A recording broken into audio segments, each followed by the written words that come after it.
So my name is Jill Ingham, and I'm Client Relations Manager for the Apprenticeships, and I have the great job of speaking to lots and lots of individuals and heads of HR and learning and development across an incredible number of sectors, which is great.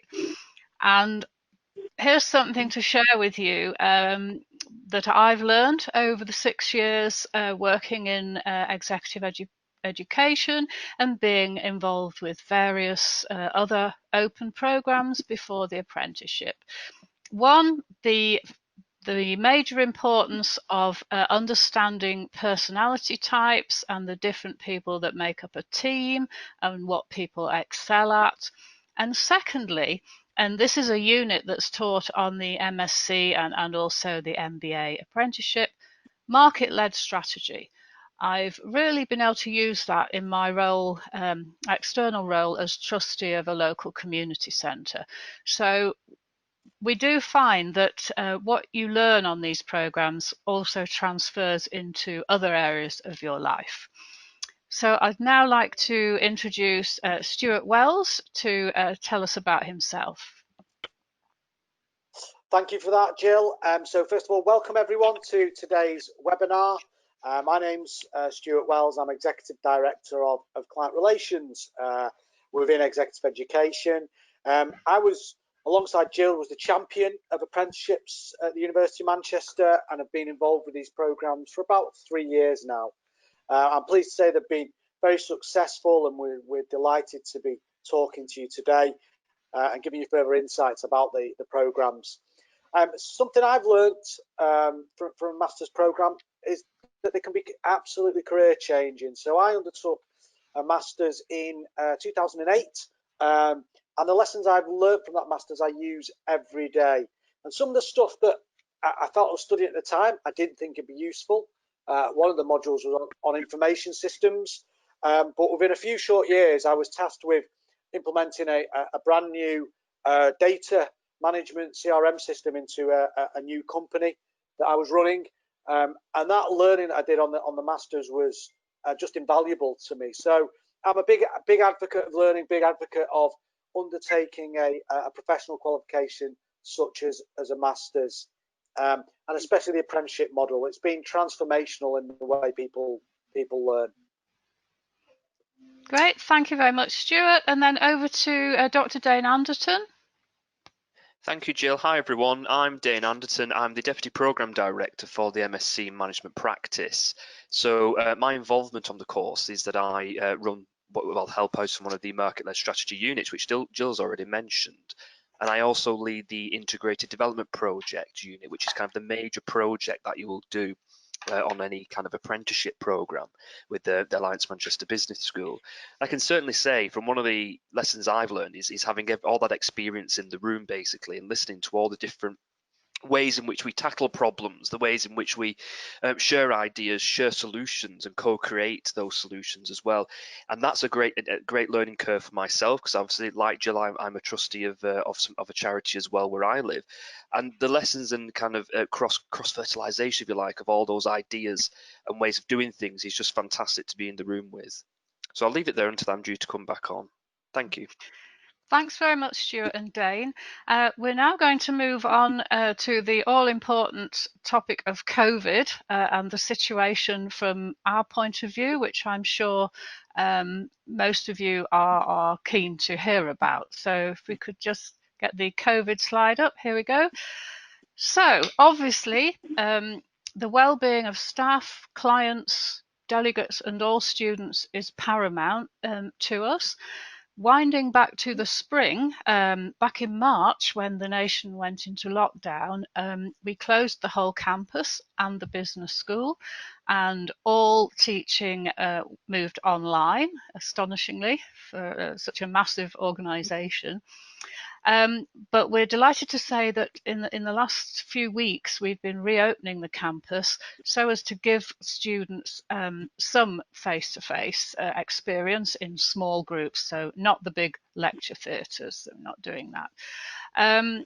So all the programs have continued, apart from a few cohorts in the NHS, which they had to cease for a while, but they're back on board now. And the amazing thing about our two senior leader apprenticeships, the MSc and the MBA, is that both of them can be run either in blended form, which is a mixture of face-to-face in the classroom and online, or they can both be run entirely online. So whatever is going to happen over the winter and into spring, you can rest assured that once you're on the programs, that we'll keep running them no matter what. So we're now going to move on to something called the Level 7 review. Some of you might have heard that the whole business of the Level 7 Senior Leader Apprenticeship is being reviewed by the government department. And so what we do know, given that we are part of the original Trailblazer employer group that liaises with other universities and the government about the senior leader apprenticeships, we do know that the programs in their current form will be subject to change. We don't know the final details until we hear from the Institute of the Apprenticeships by the end of this year. But we do know that the previously mandated MBA and MSc academic qualifications will be removed after March next year. We also know that the funding for the places on the programme is likely to be changed. So what we're doing now, we are designing various options for next year based on what we do know, and we will have a fantastic offering beyond January. But the good news is that the two programs will run as per what you hear today in January, and that people already on these courses, they won't be affected by the changes. So that's the situation with the review. We're now going to move on to a section about who we are and why we think why we are so well placed to be delivering these programs. So this is our slogan in the whole business school: original thinking applied. And what do we mean by that? Well, we always set out to make a difference. We're a world-class university. We have 5 centres overseas, international centres, working with lots of companies and businesses. So we learn a lot from them, and we bring that back into the design of our programmes. We are one of only 1% of business schools in the world which have the triple accreditation that's required. Our Department of Executive Education is ranked 21st in the world, and our doctorate in business education is 2nd in the UK. But what does all those fantastic ratings mean for yourselves? What it means is that all our research and teaching is always applied to real life business situations. So it's not just research and theory for the sake of it. It's always, well, what can you do with this knowledge in your roles, in your organizations? And how do we make sure you can apply it? We use something called action sets and reflective practice papers. So everything we teach you, we ask you to relate straight away to where you work and reflect and use it immediately, which you'll see when Dane starts talking in a minute. So in a nutshell, you are guaranteed quality and a high level of impact as soon as you start studying. If we can go to the next slide to show you where you will come to if the face-to-face sessions continue, which we're very hopeful they will. This is our new Executive Education Teaching Centre that opened 2 years ago, with the Hyatt Hotel adjoining and a multi-storey car park on the other side. The centre is on our main campus, and it's about 20 minutes walk from Manchester Piccadilly railway station.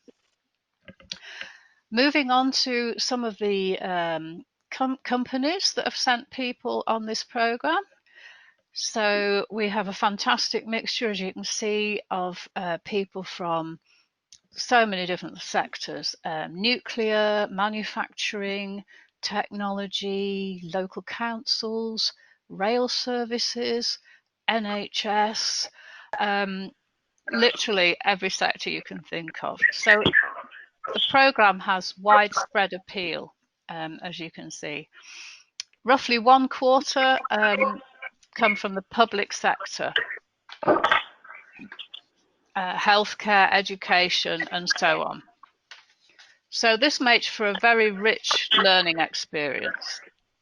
In short, the two programs are suitable for anybody with the desire to learn, progress, try new ideas, and that's it basically. So Dane will now talk to you about what impact the programs have been having. Thank you, Jill. We were just getting a little bit of feedback on the line then. I hope that that's cleared up now for people. So yes, look, thinking about our level 7 impact here, currently we're now working with 80+ employers on our apprenticeship program. We specialise purely at level 7 in the senior learning standard. Sorry, could people mute their microphones if you haven't already muted, please? Because I'm getting a lot of feedback. Okay, I'll try again. So yes, we're working with over 80 employers. That's much better, thank you. Working with over 80 employers at the moment. And if you look at that split in terms of public, private sector, and even third sector representation, which Jill has alluded to in the previous slide, we're working with almost a 50-50 split in regards to public and private sector, with around 3% third sector organisations. So I go back to kind of the previous point I made in the introduction, saying about that rich experience, learning from different perspectives, thinking about the co-creation, looking at solutions in different ways, which you will get through public and private sector and third sector mindsets. In total, we've got now around 240 apprentices, and I think that's going to go up even more when we have further intakes in October, and obviously when we have intakes in January next year as well. So in terms of gender balance, again, we're pretty close there with 45% with women in the program, but also thinking about the entry routes as well. So at the end, you can see 33% NSC. So NSC means non-standard entry. So these are people who come without a degree, but they have a long line of professional practice, for example, or alternative routes into education, and especially level 7 higher education. So this all links to our aim here and what apprenticeships are meant to be about, and that is widening participation, social mobility and productivity stemming from the government's UK industrial strategy. And we also have an industrial strategy at a GM level as well. So we've done that kind of reading of the industrial strategy. If you want to download the document, feel free to. But what we've done, we've created a program which is addressing that leadership and management deficiency in many organisations. Okay, and if you look at ONS, Office for National Statistics, business innovation and skills reports that have been done over the last decade or so, a lot of them direct research to the lack of leadership and management skill amongst the workforce, and then that can lead obviously to poor management and leadership practices. And that's just not just about productivity in terms of getting the most out of people, but it's that kind of wider holistic sense of what that can actually mean as well in terms of well-being in the organisation, having well thought out processes as well inside your organisation. So this is what we're trying to do here with engaging with employers, apprentices, and the industrial strategy as well. Moving on to the MSc Management Practice. This is a dual function program, which will be, what do I mean by dual function? What I'm trying to say here is that you will get a master's award out of this and an apprenticeship. And at the end of all of this, there is chartered manager status as well. Okay, so this is the similar for the MBA, which we'll come on to in a moment. But here we're looking at a set of standards. Now, some people might be familiar with frameworks, but in this sense, we're using standards. Knowledge, skills, and behaviours, a set of these which have been devised by a trailblazer group for a senior leader. And what we are offering in both of our programs is a rich experience over 2 years to kind of achieve these knowledge, skills and behaviours, focusing, especially on the MSc Management Practice, focusing on your role in the real world challenges that you face by taking that learning and applying it back into your organisations. The MBA does that as well, and I'll come on to speak about that in a moment. But both programs at the end, once you go through an endpoint assessment, that is the successful completion of your apprenticeship, you will get chartered manager status from the CMI, which again is a nationally and internationally recognised status that you can gain here. So 3 awards technically that you are getting at the end of this program: a master's, a completed apprenticeship and chartered manager status. So coming on to think about our MBA, so the MBA again is 2 years, and what the MBA does, it focuses on the cornerstones of kind of organisations, so thinking about marketing, operations, accounting, strategy, leadership. So when we were creating our offer for the level 7 senior leader apprenticeships, the MSc was very much made from a bottom-up perspective, looking at that standard, looking at how we can kind of deliver the knowledge, skills and behaviours. But with the MBA, it was kind of already a perfect match, a match made in heaven, if you like. So we attached the apprenticeship onto the programme here. And as you can see on screen, the 2 years, again, focusing on those core business concepts, allowing you to study 3 electives as well inside of this. So the difference here, one of the main differences with the global MBA, is that yes, you will be thinking about your organization, and you've got to do more of the translation piece of this is how I'm looking at a problem and how does that affect me inside my organization. So the lecturers, for example, when it comes to some of the case studies that you might use, there'll be similar companies, sector related companies that you might look at, or it might just be simply something out the newspaper from today. Let's have a look at that, let's discuss it and drill down into it. So the learning inside of that is very much one for you to take and apply into your organisation. The assessments will vary as well compared to what we have on the MSc Management Practice. There's also a business simulation on our MBA, so again, a safe environment to try out what you're learning basically. You'll use an automotive simulation, so you'll be in charge of an automotive factory producing cars, and you'll have to input certain criteria around your workforce, around the market, around accounting practices and so on. But again, it's a safe environment to test out these ideas, to test out what you're thinking. And then you also have a live business project that you will do at the end as well. And we can give more information directly about what's involved in the MBA and which one is best for you, because one thing we want to do as well, although this webinar will give you a lot of information about both programs, and there's some similarities, some differences, it's about getting the right program for you. And this is where we have follow-up conversations, and I'll give you those details at the end. I mentioned as well that there are a number of electives with the MBA that you can look at, and on screen now is just a few of those that you can see. Some of these are very new, very novel, very interesting things that we're doing right now, things around fintech, for example, but there's some electives on here which have been on the curriculum for a very long time and will be on the curriculum for a very long time going forward. Things like negotiation skills, for example. I think one of the pertinent things which will be on the curriculum for quite a while now will be around sustainability and social responsibility, considering how we have a changing environment and we have to respond to that. So that's the MBA, again, a 2-year program. But I'm now going to focus on the MSc Management Practice. Okay, so this is our MSc offering for the Senior Leader Apprenticeship. So the architecture is slightly different to what you've seen on the MBA. We have a pre-program start where we will make sure you're inducted onto our Blackboard environment. So that's a virtual online learning environment. It's custom made for your experience with our e-learning team that's dedicated to the program. We also have an immersion day, so an induction day with us, where we, again, go over a lot of this information I'm telling you today, but in much more detail. And we also have an interactive workshop on that day to get you into the academic swing of things, academic skills. So we read a paper, for example, and we do a task around what is the perfect senior leader then. So this is a thing you're looking at to create in 2 years' time, if you like. We also do a pre-work psychometric called a Hogan psychometric, Hogan assessment. You can look online if you want more information on the Hogan, but I will touch on this in a few slides' time. The Hogan is a key component to the MSc.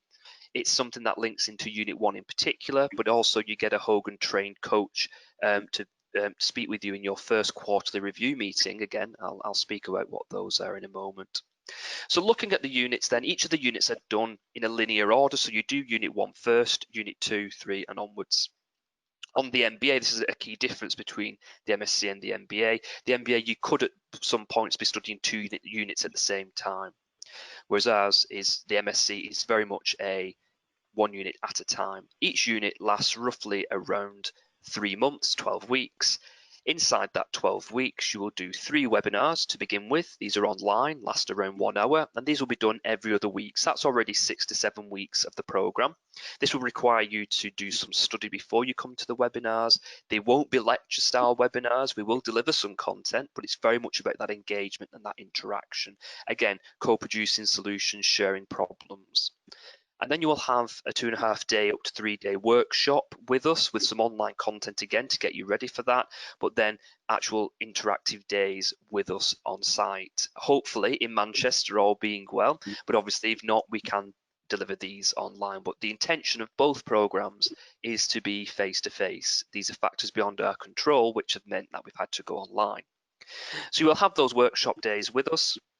And this is where we want to get to really underneath the problems. They're very interactive. They are not necessarily sitting there and being lectured at 9 till 5 for the remainder of the workshops. That's what we want to avoid. We want to get hands-on. We want to get into the detail of what does this mean to your organisation? What does this mean to you and your role? And then you have one more webinar around a week, 2 weeks after that workshop time face-to-face to consolidate and go over the assignments as well to kind of ensure that things are sticking. And that's the same format for each of these units. And they all have a similar assessment as well, which I will come on to at the end. So that's a very similar format. The only difference here is the one at the bottom, which you can see called the Integrated Development Project. The long and thin unit is what we call that. It's the first unit you'd start with, and it's the last unit that you finish with as well on the course. And inside this unit, there are 3 types of assessments. Now we'll drill down into this, I think, in a little bit more detail in a few slides' time. Everyone on the program, on both programs, gets a practice-based tutor, someone who can be a liaison between the university, yourself, and a mentor. I'll do a little bit more about the practice-based tutor, but basically their role in all of this is to help you tie it together. Take that knowledge you're getting from the units, apply it into your workplace, and generate the skills and evidence base that you need to kind of move forward, produce a portfolio and a project ready for that green box at the end there called the project presentation and endpoint assessment with the CMI. That's where you will get your chartered manager. That's where we say the apprenticeship is successfully completed, and then the master's degree as well. So also as part of our post-program offering, we induct you into our MBS Executive Education Network, so you get a constant throughout your rest of your life, if you like, invitations to come back to Alliance Manchester Business School as alumni, as part of our networks, to get involved if you want to, or to listen to any kind of free webinars and talks that we will be putting on. There's also an impact evaluation available as well, should an organisation desire this. I don't want to spend too much time on this slide because you were getting a copy of these slides, and also this is in our brochure as well. This gives you kind of some headline topics from each of our units. So for example, when we say a unit such as Unit 4, which is entrepreneurship and innovation, we're not teaching you to kind of go and create your own business, although we will give you some toolings if you wanted to do that. It's more about that mindset, creating those environments. What does it mean? How do we seize opportunities? How do we look at threats in the global disruptive technology market? So it's looking at how I can take that mindset to overcome barriers. Okay, but there's an overview of what we offer here, and there's some potential electives there that you might want to consider as well. So I mentioned before, our electives come from the MBA, so you could be in an MBA cohort unless you are coming through as a single organisational cohort, which we can have a conversation with on a separate conversation. But if you're applying to come to join in October or January, most likely you'll be going into one of our multi-organisational cohorts, so there should be a choice of electives that will be available to you at the time. So the Integrated Development Project, why does this have its own slide? Because this is the unit that gets you the Masters, basically. Without this unit, you can't get a Masters out of this programme. And equally, you can't complete the Endpoint Assessment and thus your apprenticeship. So the two are very much interlinked here. It's the biggest unit that you will do. That's why it is long and thin and lasts the entire 2 years on the programme. it is worth 60 credits in total, and this is chopped down into 3 component parts. First of all, a personal development plan, then a work-based project, and a portfolio of evidence. That personal development plan is very much based on that Hogan psychometric that you will do before you join us. You will also do a skills scan as well, which will look at the knowledge, skills and behaviours on the Senior Leader Apprenticeship Standard and see where you're up to. So if you're coming on the programme and you tick all 4s, that I'm brilliant at all these things, should you be on the programme then? Is what we need to ask. Really, it should be around the kind of 1 and 2 mark. So you're looking to develop your knowledge whilst on the programme. The same can be said for the MBA as well. So that personal development plan is very much about you.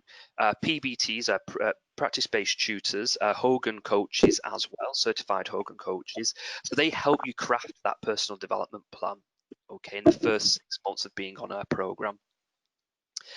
You'll then get the opportunity to start scoping a project around 6 to 12 months into the programme. That's where you will look at an organisational opportunity challenge that you've got an idea that you've had on the back burner maybe, or something that's really, you know, is going to be coming up in the next couple of months or whilst you're on the programme.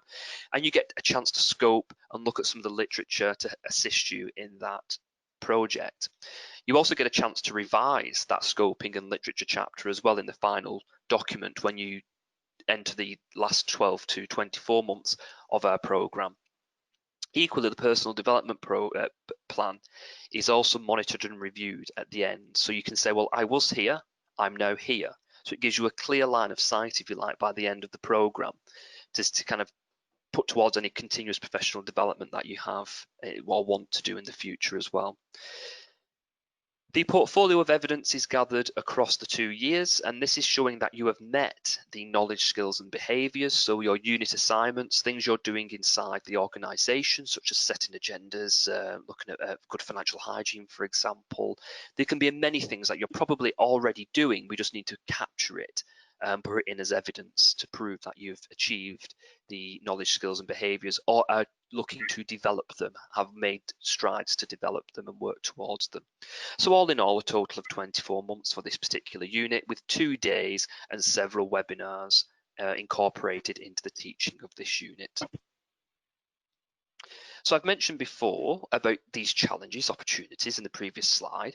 So look at it in the bigger picture of the entire program then. If you want to go back to your boss and say, why should I be on this program? Because there are 9 opportunities to implement change, to seize an opportunity and have impact.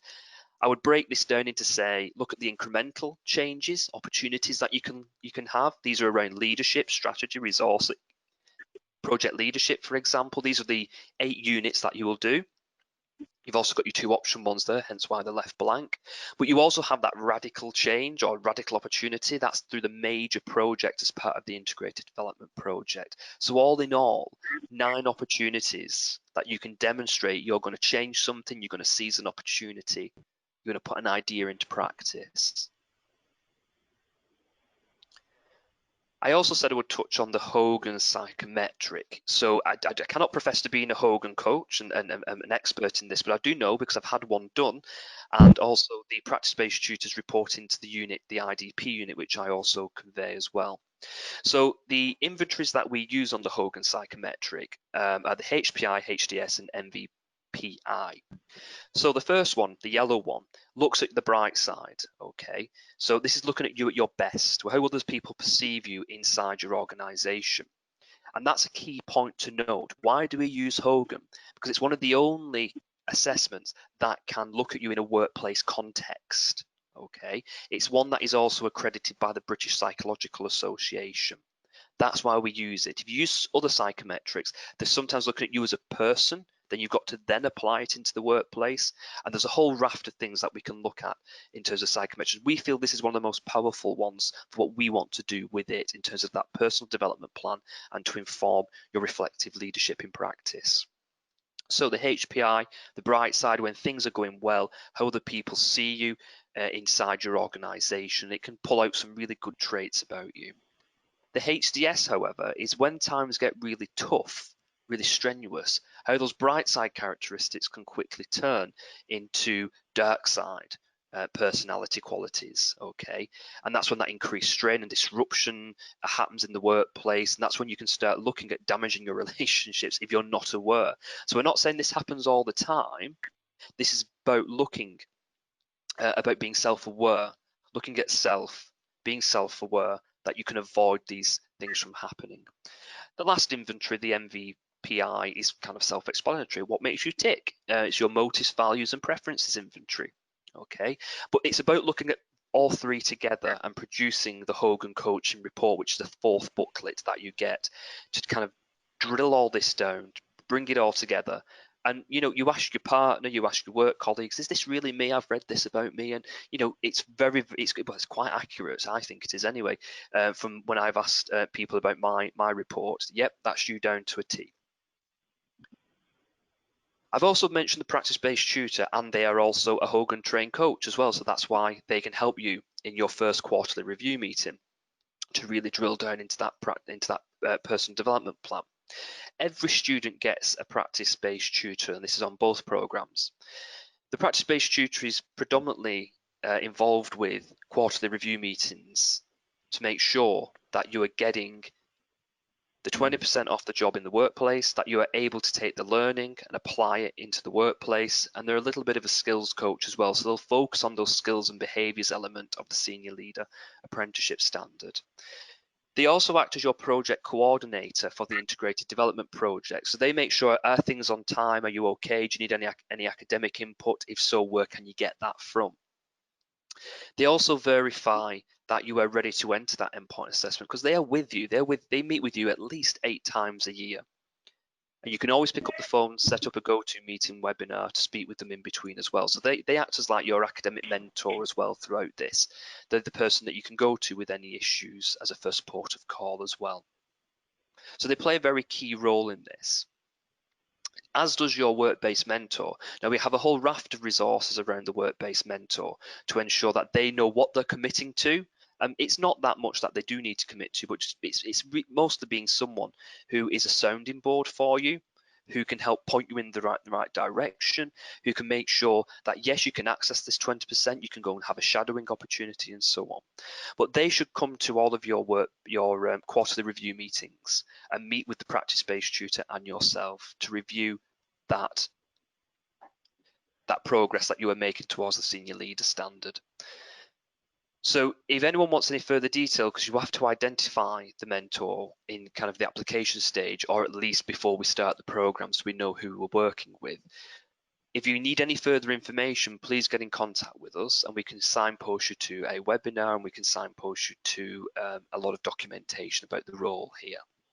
And they also work in conjunction with the practice-based tutor at the end to verify that you are ready for that endpoint assessment to successfully complete your apprenticeship. I've mentioned creating a portfolio whilst you're with us, and this is a virtual portfolio, an online portfolio that you will make, and we use a system called PebblePad. It's very much structured like our Blackboard learning environment, so there's not too much difference here. But the great thing about this, it's flexible, it's easy to use, but also it's personal. It can stay with you beyond the program, so you can use it again for any CPD needs. So all that evidence that you've collected, yes, is yours to take further and demonstrate if you wanted to become a fellow of the CPD, or if you wanted to look at the ILM for something else as well. There's many different opportunities to take that record of achievement, if you like, that CPD forward. Assessment. Great thing about the MSc is there's no exams on it, okay? So as I said before, the MBA, one of the key differences, there may be a variety of assessments on the MBA. On our MSc, this is very much about using group activities in the workshops, which are worth 25% of your total mark for a particular unit. That's where you will do a reflective statement or a presentation or a simulation, working in a group to kind of just consolidate your knowledge. What have you took from this? What were the key topics or areas of interest for you? But like most of it comes from a 75% of the unit mark comes from a work-based project, sorry, not a work-based project, but I'll correct myself, a reflective practice paper, which is about your work-based practice, is what I should have said. It's about your personal development. It's about taking a topic from one of the units and really looking into that as a lens into something that's going on inside your workplace. So we're not asking you to do a case study basically on company X, which is a couple of 100 miles around the world. We're very much saying it's about you in situ in the organization with your problem, issue or opportunity, and then reflecting on that, using the literature to help you analyze it, to generate insights and ideas, and then doing a critical reflection on that as well. The only difference is the integrated development project that has 3 separate assessments, okay, which is the personal development plan linked to the portfolio of evidence and your work-based project. The work-based project is a reflective practice paper on steroids, okay? It's just a little bit longer but has the same principles about generating insights, using literature, doing a critical review and putting you in situ in the organization. So each of our reflective practice papers on the units are 3,000 words long. Might seem a lot, but everyone wants more words. The work-based project is 7,500 words long. Okay. In terms of the logging the off the job, now I don't like the term off the job, and I'm very open and honest with people. I think it's mislabeled because you're not coming off the job to do these activities. You are still working on the job. You are near the job. Okay, you're enhancing your role in the job. Okay, so these are activities that might not be part of the day-to-day, the actual doing of your role, but they give you the chance to work on the business rather than in it. Okay, and that's coming onto the course units. It involves the workshops, your project, but also that workplace development. Everything you're learning with us is going back into the organization. Okay, hence being near the job and being able to work on the business or the organization rather than just that being bogged down in the day-to-day. This time does need evidencing, and it gets evidenced in a Pebble Pad, but we don't mean by the minute, by the second. You can take a much more holistic view on terms of the number of hours or days that you've spent in a typical day, 7.5 hours in the government's language. Thinking about that off-the-job training, you're probably doing a lot of this already. Thinking about planning, objective setting, financial hygiene, performance reviews and appraisals. You may be attending further L&D conferences. The key factor here is if it maps onto the knowledge, skills and behaviours, then it's part of the 20% that you have. And again, that comes in peaks and troughs. It doesn't necessarily mean 1 day a week, because one week you might not have any time to work on this, but the following week you might be with us for a workshop, which means you're with us for quite a number of hours. Okay, so it will come in peaks and troughs, and also when you're doing your project, that will sap up a lot of time, and that comes online realistically in the last 12 months, usually according with most of our students, it comes online in the last 12 months, and that will suck a lot of the 20% time that you need. So don't worry, you think I'm not getting my 1 day a week. It comes in peaks and troughs. And then really catapulting forward now to the end of the program. We're 2 years or so down the line and we're getting ready for endpoint assessments. The idea of having an endpoint assessment, and the reason you're coming on to this program, is to successfully complete an apprenticeship program, of which a master's is a component part of that. And the final part of it is this endpoint assessment. And what we've done on the MSc Management Practice is embed these component parts into the curriculum. So looking at the integrated development project, it is essential, and I stressed this before, it is essential to get your masters, and the unit is also essential to get you through the endpoint assessment. Why? Because we have put the 2 requirements, the first being a professional discussion, which is basically a portfolio of evidence that you will talk through for around 60 minutes with some targeted questions being asked, and a project showcase, which is a project, but which you will showcase for 15 minutes via presentation, and then take 45 minutes worth of questions on that. We've embedded that inside the unit, so you are ready by the end of the IDP, the Integrated Development Project unit, you are ready to enter the endpoint assessment without doing any additional work, or very little additional work, to just tidy up your portfolio and your project submission. That gets you through the gateway, government language again, the gateway towards endpoint assessment, where your mentor, your organisation and our practice-based tutor will sign off that you're ready to complete this. Okay. Now I think I'm going to hand over to Stuart to finish off with partnering and admissions and recruitment. Okay, thanks, Dane, and thank you for that insight into the programme. Appreciate it's a lot of information, but if anyone's got any questions, please feel free to put them in the chat box, and we'll answer them after today's presentation. So just in terms of how we'll partner with your business and organisation, so as Dane mentioned, there's two programmes that we offer. Both the MSc and the MBA.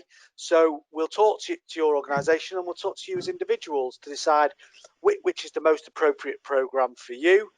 In terms of the mentors, often we get a lot of questions from people, from mentors saying, I'm not quite sure what my role is. Again, we'll provide that training up front, so people are very clear on the actual role they're undertaking and support that they've got to give to their apprentice. The final integrated development project that Dane mentioned, again, is tailored towards a business requirement. So we will co-design it, and we will work with you as a student, work with the organisation to actually decide on an assessment and an assignment that benefits both the individual and helps them develop as a leader, but also has that organisational impact as well. The practice-based tutor role will give you that single point of contact. This has been an excellent addition to the programme, because on a traditional MSc programmes, we don't have this role, but actually we're starting to use it on executive education programmes, because it is just so useful that you've got someone always there to go to if there's an issue or a problem. And they will provide that ongoing support. And for HR managers and learning development managers, we have an employer advisory board, which you are, again, more than welcome to join. On this board, we discuss the current programme, and we discuss where improvements can be made to the programme, but also future programmes. Then in terms of the transparent tracking systems, Dane's gone through a few of these today in terms of PebblePad, but you've also got things like Blackboard. We also share marks on a regular basis, so we can see how you're progressing on the programme, and you can track it as well to say, actually, I understand my grades are going up, but I'm quite behind on off-the-job learning, so I need to pick up on that. And again, the practice-based tutor will advise you on it. And then finally, the beautiful thing about this programme and any executive education programme we offer is that we have executive education resources dedicated after the programme. So on the MBA, you will be getting given an additional module that you can study at any time once you've finished that programme. And for the MSc, you'll be part of our executive education network. You'll be invited to an annual conference and a range of events. And we've done this because it means you can actually keep up with the network that you've developed over the 2 years on either of the programs that you study on. I'm now going to talk through the actual entry requirements for the program. So both of the routes, the MBA and the MSc, need GCSE English Language and Maths. This is not a University of Manchester requirement. It is actually a government requirement, and the government mandate that the English Language and Maths are required at grade A to C. Now, if you don't have these, not a problem, because we've had quite a lot of people on the programs who haven't got the A to C grade. What you would have to do is complete a functional skills program. So this is about about 2 days, 2-3 days study, and then you'll undertake a short test on either maths or English, or both if you need it. You don't have to do this before you come on the program. We normally start at about 6 months into the program. And it's nothing to be concerned about. You're studying on a level 7 program, and this is being tested at level 2. So it's nothing you should be worried about. But if you are in this position, please let us know, and we can arrange for you to take those functional skills programs. In terms of the entry criteria, there's 2 admissions criteria. The first one is 3 years management experience and a 2-1 degree, or an equivalent academic or professional qualification. Again, if you're not quite sure if it's equivalent, please feel free to speak to Jill, myself, and Dane, and we can advise you on that. Likewise, with the GCSE English Language and Maths, if you did not study in the UK, we have something called a NARIC system, so we can compare the qualifications that you studied, and we've had people from were kind of all who studied all over the world. So on the program, so we just compare the qualifications that they studied in the country where they studied them, to see if they match up with the GCSEs in the UK. If they do. If we just go to the final slide on the application process, please, Dane. Sorry, Jill, I'm back. My connection. It keeps coming and going, Stuart. It's okay, not if you finish off, that'd be good. Yeah, so the application process, everybody, first of all, look at the website, email me or call me for a discussion. Or just email, I send you all the details and all the documents you need, including that essential one on the role of the mentor, another one on the 20% off the job and the application form, etc. We recommend you speak very early on with your line manager, because it's usually that person that becomes your work-based mentor. Make sure they know what the commitment is. Please note the application deadlines. That's the second item on this slide. For the MSc in January, the application deadline is 15th of October, so not long to go on that, whereas for the global MBA, you've got until the end of November. So please do get that conversation with your line manager and start looking for your certificates, for your qualifications, and asking for your reference. Yes, and then you submit your application. There are quite a few forms that go between us and your employer, and so all of this process does take a few weeks. So we do recommend you try and get onto this as soon as you can. I think that's it now. That's the end of what we wanted to tell you. We're just moving on to questions now. I'm very, very sorry for any sound issues you've experienced today. Sorry about that. But as Joe said earlier, we will get all the slides to you and the recording as well. There's a nice question there relevant to many people from Christine. GCSE certificates may be difficult to find. Does the degree certificate supersede previous ones? That's a great question, and you might think logically that it should do, but unfortunately not, because, and you can understand why, they need to know that we've all got sort of basic maths and English, as well as a fabulous degree in, I don't know, economics or medieval history or whatever it was. So yes, they are required, but don't despair if you can't find them, because we do have a link to a government site where people can usually get hold of their copies of their certificates. Would Stuart like to take the question on financial sponsorship? No problem if not. Depends whether we can hear you, Stuart. Can you hear me, Jill? Yep. So in terms of the financial sponsorship, so the program itself is funded by, the MSc is funded by the Apprenticeship Levy. So on the MSc, it's fully funded, so it's £18,000. Now, if you're a small business, you can get financial sponsorship. The program's still £18,000, but you would have to put up 5% of that fee, so that's £900, and the government would pay the rest. And that's if you are a registered small business as opposed to a sole trader. Then in terms of the MBA program, then the MBA program is £30,000.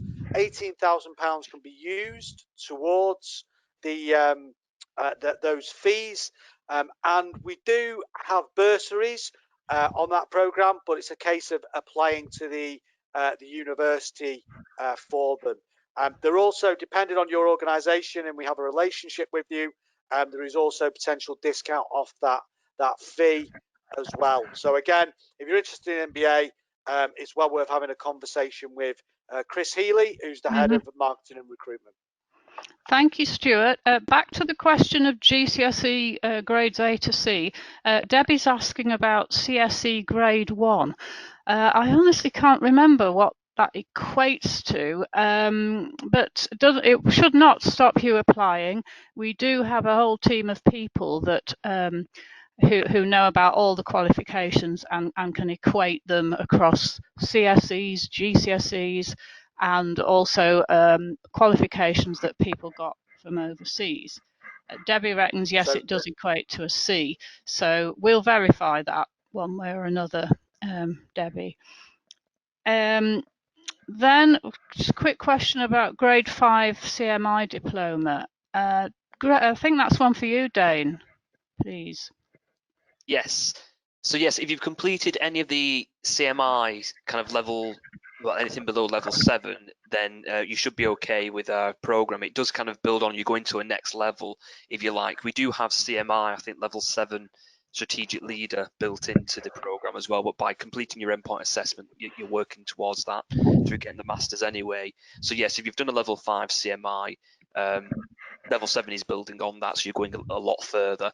But obviously, we'd have to look at you on an individual cases in terms of what you're putting forward in terms of your entry requirements. So if you've got a degree and the level 5 CMI, it's great. If it's just level 5 CMI, we'll have to look at you in the non-standard entry route, which isn't a problem. We'd look at everyone on individual cases, on individual basis. Excellent, thank you, Dane, and thank you, Rachel, for your comment about the quality of the information. She would like to know, just have reiterated the core differences between in the content of the two programs.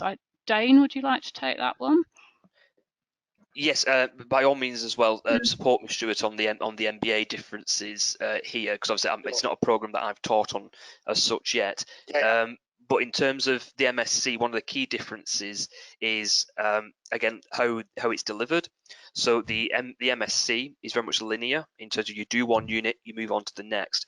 With the MBA, you could at some points be studying 2 units simultaneously, but that again is looking at the way in which the MBA is the recruitment and how it's structured, because you've got people traveling from all over the world potentially. So you do 6-day residentials rather than on the MSc Management Practice the 3. Because again, we don't have that international audience. Very much people are based in the north or UK based, first of all. The MBA is looking as well at kind of the key cornerstones of an organisation. So I said before, your leadership, strategy, accounting and finance, operations. Now, there's certain elements we don't necessarily touch on in the MSc, but we do in a lighter touch way.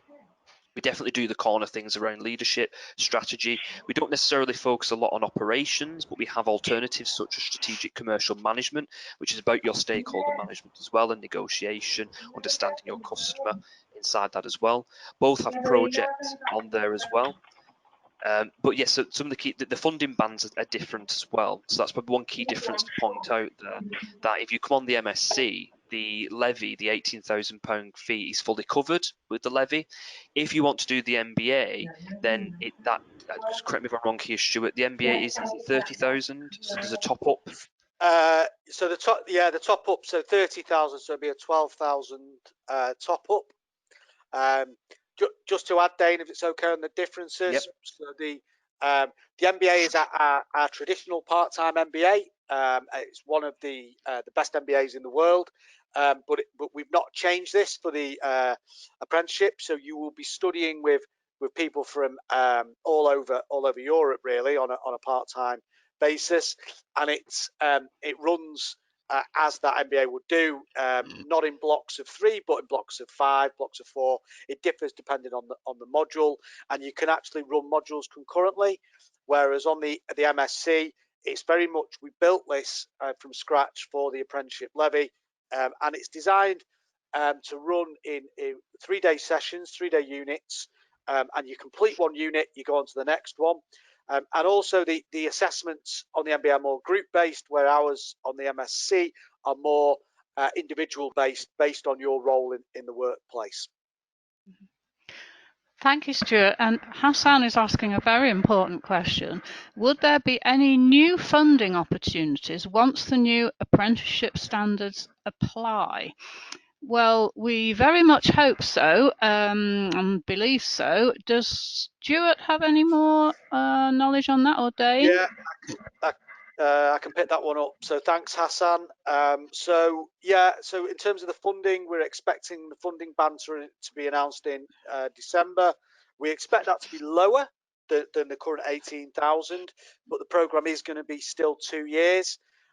So there will be funding available. We just don't know at what level yet. But yes, there will still be funding around. We don't know what the SME level will be as well. We're still awaiting that announcement.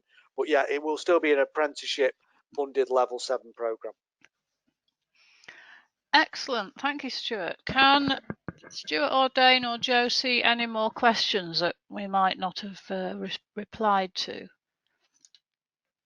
Actually, we're coming up to the hour now, so thank you very much to those of you that are still with us and for your really good questions. It's really great to have these questions because it keeps us on our toes and keeps us thinking well into next year and about what people will need to know, and it helps us to shape our next webinar, which will be in a few weeks' time. So I think we're heading towards ending, everybody, unless Stuart or Dane have got anything else. No, that's it. Thank you. No, yep. That's it. Thank you everyone for attending today. Yes, thank you for that. I think it was fantastic to have so many of you on the session, and we look forward to hearing from you and following up with all the information, the documents and the slides. Thank you very much and have a good day. Bye.